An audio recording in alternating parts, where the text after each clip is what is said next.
say a couple of things. I'm not going to be a bit long. But I want to thank HBO, Ken Hirschman, you know, everybody who allowed for the fight to happen again. I know a lot of fans were disappointed after the last fight. But I just want to make one thing clear. On that night, I came to fight. I came to fight. I wanted to fight Bernard Hopkins, and I was looking forward to dethrowing him that night. You know, but when he pulled the stunt he pulled, which was a stunt to me because it was a stunt, you know, I mean, it messed up all of my plans. So now I'm back here. I gotta fight him again. I gotta go through the same things I went through before I went. In all actuality, after that night, I should have been the champion. I don't know how he feels about it. I don't know how you Bernard Hopkins fans feel about it. You know, you guys are still running around saying this guy's a legend, but legends don't act the way this guy acts. They don't do the things he does. I would have fought Bernard Hopkins with one finger that night. One finger, he probably still would have won. But you know, I'm not gonna go on crying about that stuff. But this fight, I just want a fair fight. I want Bernard to come out and fight. I don't want no low blows, no headbutts, no. Let's just be two men, like the men we are, and let's fight. That's all I want, Bernard. That's all I want.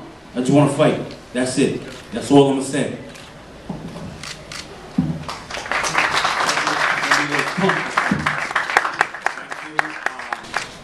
Next time, no chance since he was a young athlete, since he was a young kid, and a very talented athlete.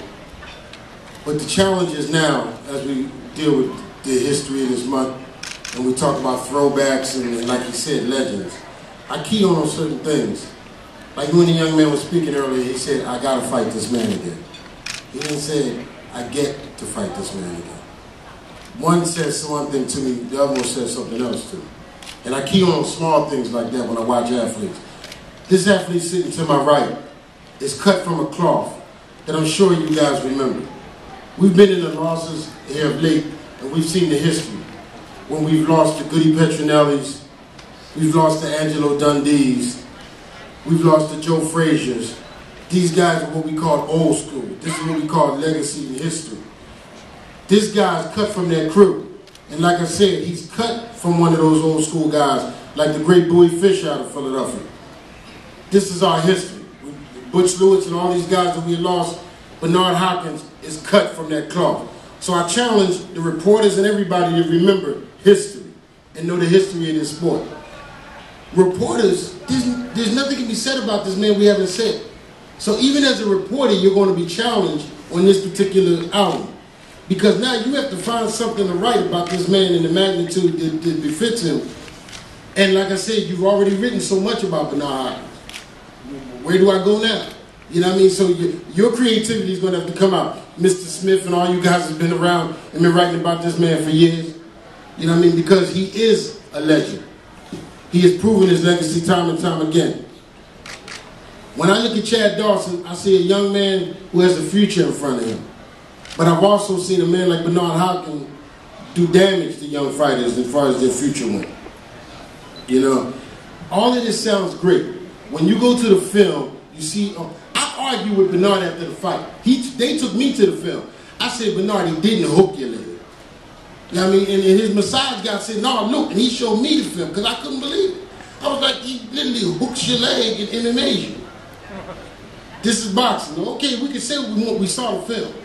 Yeah, I mean, you can say what you want. This is rap. This is rap. We're talking. I gave him his opportunity to talk.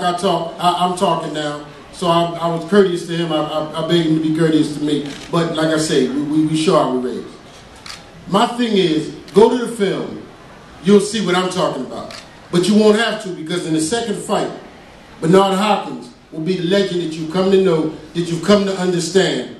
You know what I mean? And this young man, you'll see them guys hug in the ring and shake hands and nod heads and talk about good fight and all that after the fight. You'll see it at the end of the fight because we've seen it time and time again. So all I ask you to do is I challenge the supporters of Dawson and I challenge the Bernard Hopkins supporters that we should fill that arena up. We got two guys from the East Coast and they on the East Coast home now.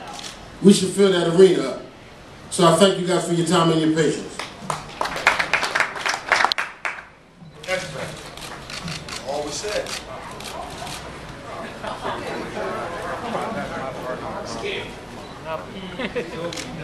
That's what we like. Short and sweet.